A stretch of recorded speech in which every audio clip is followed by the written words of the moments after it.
ओम शांति।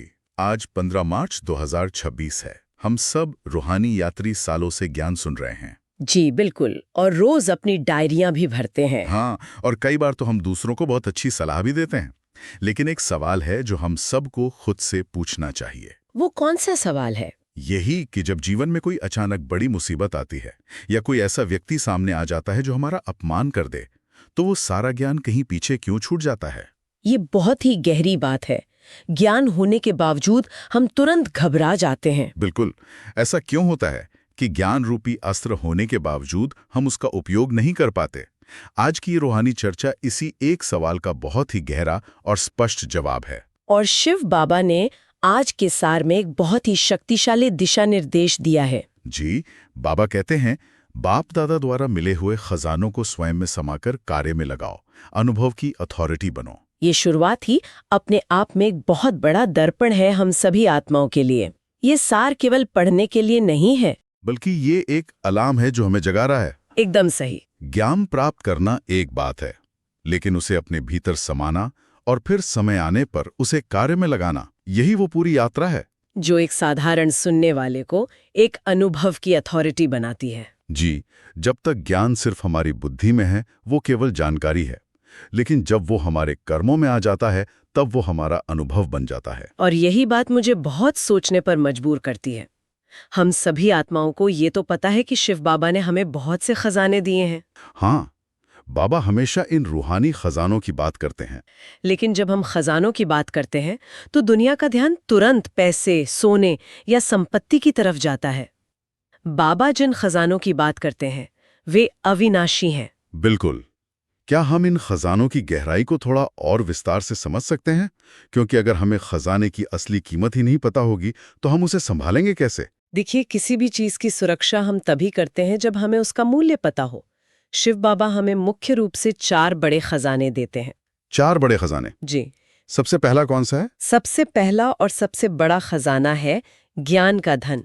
ये कोई किताबी जानकारी या दुनियादारी की खबरें नहीं है। हाँ, ये वो ज्ञान है जो हमें स्वयं की पहचान देता है। बिल्कुल। ये ज्ञान हमें पुरानी देह और पुरानी दुनिया के आकर्षण से मुक्त करता है।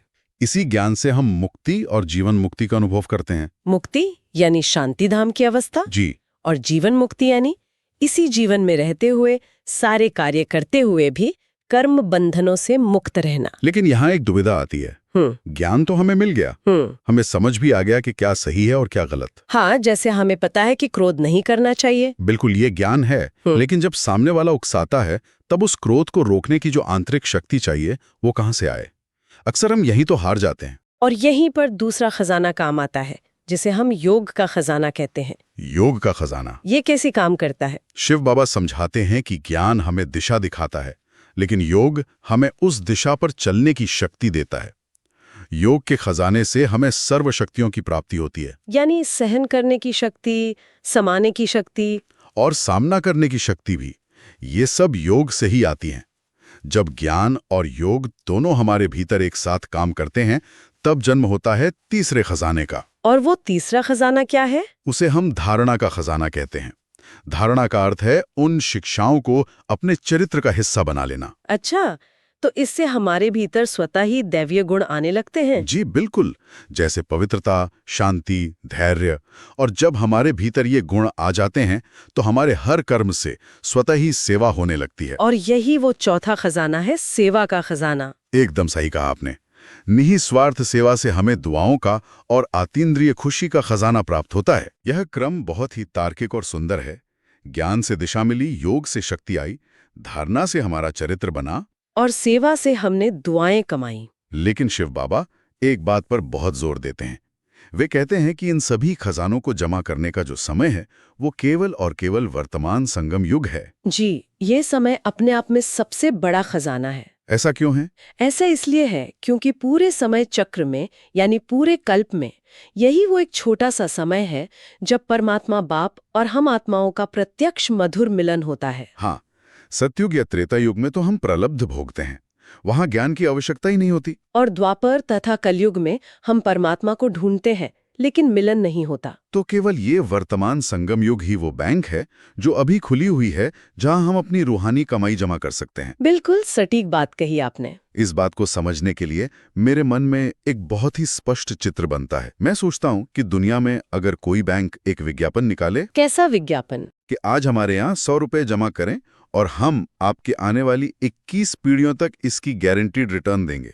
अरे वाह, ये तो बहुत बड़ा ऑफर है। और ये लिमिटेड टाइम ऑफर केवल कुछ घंटों के लिए खुला हो, तो क्या कोई अपने घर में आराम से बैठेगा? बिल्कुल नहीं, सब अपना काम छोड़कर उस बैंक के बाहर लाइन में लग जाएंगे। यही तो बात है। लेकिन संगम युग के इस रूहानी बैंक का ये जो लिमिटेड टाइम ऑफर चल रहा है, उसे हम कई बार बहुत हल्के में ले लेते हैं। हम सोचते हैं कि कल कर लेंगे। हाँ, जबकि ये एक जन्म की कमाई हमारे अनेक जन्मों की, पूरे 21 जन्मों की गारंटी बनती है। ये तुलना बहुत ही सुंदर है। सच में दुनिया की कोई भी बैंक जन्म जन्मांतर की गारंटी नहीं दे सकती। और देने वाला भी तो एक ही है। जी, बाबा कहते हैं कि इस समय रूहानी बैंक खुली है। वो बिना किसी भेदभाव के सभी को एक समान खजाना दे रहे हैं। कोई भी आत्मा ये नहीं कह सकती कि मुझे कम मिला या उसे ज्यादा मिला। शिव बाबा का खजाना सबके लिए खुला है। लेकिन हम कितना जमा कर पाते हैं, ये पूरी तरह से हमारे अपने निजी पुरुषार्थ और हमारी धारण करने की क्षमता पर निर्भर करता है। बिल्कुल, बरसात तो सब पर समान हो रही है, लेकिन जिस बर्तन का मुंह जितना खुला होगा, उसमें उतना ही पानी जमा होगा। बहुत सुंदर उदाहरण दिया आपने। तो मैं ये सोच रहा था कि ये बर्तन कैसे बड़ा किया जाए, इस खजाने को जमा करने की विधि क्या है। बाबा ने इसके 3 मुख्य आधार बताए हैं। जी, पहला है अपना निजी पुरुषार्थ, दूसरा है स्वयं संतुष्ट रहना और दूसरों को संतुष्ट करना, और तीसरा है सेवा। इन तीनों आधारों की गहराई को समझना बहुत आवश्यक है। निजी पुरुषार्थ का अर्थ केवल समय पर उठना या नियम पालन करना तो नहीं है। नहीं, इसका अर्थ है निरंतर स्वयं की चेकिंग करना कि मेरे संकल्प कैसे चल रहे हैं, मेरी आंतरिक स्थिति कैसी है। और दूसरा बिंदु तो बहुत ही सूक्ष्म है, संतुष्टता। हाँ बाबा, कहते हैं कि संतुष्टता के विशेषता से भी खजाना जमा होता है। जब हम स्वयं अपने आप से और अपनी परिस्थितियों से संतुष्ट होते हैं तो हम हलचल में नहीं आते। और जब हम दूसरों को संतुष्ट करते हैं तो उनके दिल से हमारे लिए दुआएं निकलती हैं। और यही दुआएं हमारे खाते में जमा होती हैं। लेकिन यहाँ एक चुनौती है। सेवा करते समय या दूसरों को संतुष्ट करने के प्रयास में कई बार हमारे भीतर यह भावना आ जाती है कि मैंने किया। हाँ, या मुझे इसका श्रेय मिलना चाहिए। तो जब ये सूक्ष्म अहंकार आ जाता है तो क्या वो जमा का खाता रुक नहीं जाता? बिल्कुल रुक जाता है। और इसीलिए बाबा ने सेवा के लिए कुछ अनिवार्य भावनाएं बताई हैं। वे भावनाएं कौन सी हैं? निमित्त भाव, निर्माण भाव और निस्वार्थ भाव। निमित्त भाव यानी ये स्मृति कि मैं केवल एक साधन हूं, कराने वाला शिव बाबा है। जी। निर्माण भाव यानी पूरी तरह से नम्रता, जहाँ कोई अक्कड़ ना हो। और निस्वार्थ भाव यानी बदले में किसी महिमा या प्राप्ति की कोई इच्छा ना होना। इसके साथ ही हर आत्मा के प्रति शुभ भावना भी तो जरूरी है। बिल्कुल, जब इन भावनाओं के साथ सेवा होती है तभी वो वास्तव में जमा होती है। अगर अहंकार का एक छोटा सा छेद भी हमारे बर्तन में हो तो सारा जमा किया हुआ खजाना उसी रास्ते से बह जाता है। एकदम सत्य कहा। इसी बात पर बाबा ने हम बच्चों के पोता मेल यानी हमारे रूहानी खाते का विश्लेषण किया है। बाबा ने क्या देखा उस खाते में? बाबा ने देखा कि हम में से कुछ आत्माएं खजाना जमा तो करती हैं, लेकिन उसे खाकर खत्म कर देती हैं, जबकि कुछ आत्माएं उसे बढ़ाती हैं। मैं खुद से ये सवाल पूछता हूँ और हम सभी को पूछना चाहिए। कई बार हम ज्ञान की बातें सुनकर बहुत आनंदित होते हैं कि वाह क्या गहरी बात है। जी, ऐसा अक्सर होता है। लेकिन क्या हम सिर्फ सुनने वाले हैं या उसे अपने भीतर समाने वाले हैं? इन दोनों के बीच हम फर्क कैसे करें? ये हम सभी के लिए एक बहुत बड़ा चेक पॉइंट है। सुनने वाले और समाने वाले में जमीन आसमान का अंतर है। वो अंतर कैसे दिखाई देता है? देखिए, जो केवल सुनते हैं वे ज्ञान का बहुत अच्छा वर्णन कर सकते हैं। वो दूसरों को बहुत अच्छी तरह समझा भी सकते हैं। हाँ, उनके पास ज्ञान के बहुत अच्छे पॉइंट्स होते हैं। लेकिन जब उनके अपने जीवन में कोई मुश्किल परिस्थिति आती है, कोई बीमारी आती है या कोई आर्थिक नुकसान होता है तो उनकी स्थिति डगमगा जाती है, वे भयभीत हो जाते हैं। यानी वे उस समय ये भूल जाते हैं कि वे कौन हैं और उनका पिता कौन है। बिल्कुल भूल जाते हैं। दूसरी ओर है समाने वाले। समाने वाले परिस्थिति का सामना कैसे करते हैं? जो समाने वाले होते हैं वे ज्ञान को केवल बुद्धि में नहीं रखते, वे उसे परिस्थिति के समय कार्य में लगाते हैं। मान लीजिए किसी ने उनके साथ अन्याय किया। तो केवल सुनने वाली आत्मा तो क्रोधित होगी या निराश होगी? हाँ, लेकिन समाने वाली आत्मा उस समय शांति और क्षमा के खजाने को कार्य में लगाएगी। यानी जब हम ज्ञान को कर्म में लाते हैं तो वो हमारा अनुभव बन जाता है। इसी को बाबा अनुभव की अथॉरिटी कहते हैं। जी, और दुनिया में भी तो अनुभव की ही सबसे ज्यादा कीमत होती है। ये तो है। अगर कोई डॉक्टर केवल किताबें पढ़कर आया है लेकिन उसने कभी सर्जरी नहीं की, तो क्या हम उससे अपना इलाज कराएंगे? बिल्कुल नहीं कराएंगे। हम उस डॉक्टर के पास जाते हैं जिसके पास अनुभव की अथॉरिटी होती है। इसी तरह रूहानी जीवन में भी जब हम ज्ञान को बार बार व्यवहार में लाते हैं तो हमारा विश्वास अटल हो जाता है। और यही अचल स्थिति हमें भरपूर बनाती है। बाबा कहते हैं कि यदि आत्मा ज्ञान से भरपूर नहीं होगी, उसमें थोड़ी सी भी कमी होगी, तो परिस्थितियों के आने पर उसमें हलचल होगी ही। जैसे अगर कोई ग्लास आधा खाली है और आप उसे हिलाएं तो पानी छलकने लगता है। जी, लेकिन जो ग्लास किनारे तक पूरी तरह भरा हुआ है, उसे आप थोड़ा हिलाएं भी तो भी वो छलक कर बाहर नहीं गिरता। पूरी तरह से भरपूर आत्मा अचल, अडोल रहती है। ये भरपूर अवस्था ही हमारी स्थिरता का आधार है।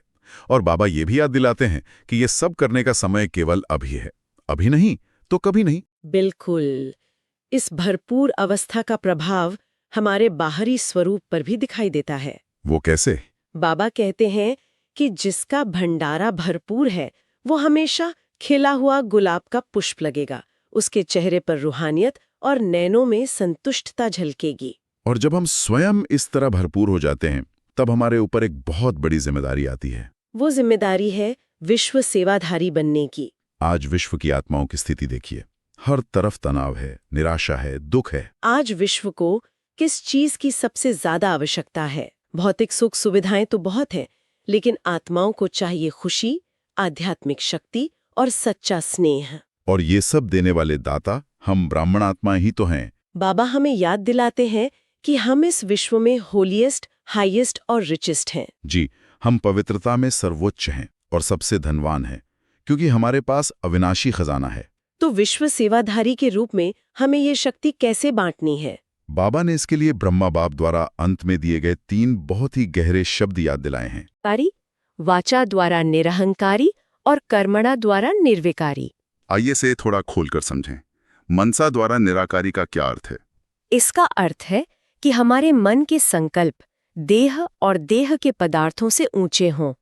हम स्वयं को एक बिंदु रूप आत्मा समझें और सभी को उसी रूप में देखें। और वाचा द्वारा निरहंकारी का अर्थ है कि जब हम बोलें तो उसमें कोई मैंपन या सुपीरियॉरिटी ना हो, हमारे शब्दों में नम्रता और सम्मान हो। जी, ये वाचा द्वारा निरहंकारी होना व्यवहारिक जीवन में बहुत बड़ी परीक्षा है। बिल्कुल है। मान लीजिए कार्य क्षेत्र में किसी ने हमारे काम की आलोचना कर दी। स्वाभाविक रूप से अहंकार हमें पलटकर जवाब देने या अपनी सफाई देने के लिए उकसाता है।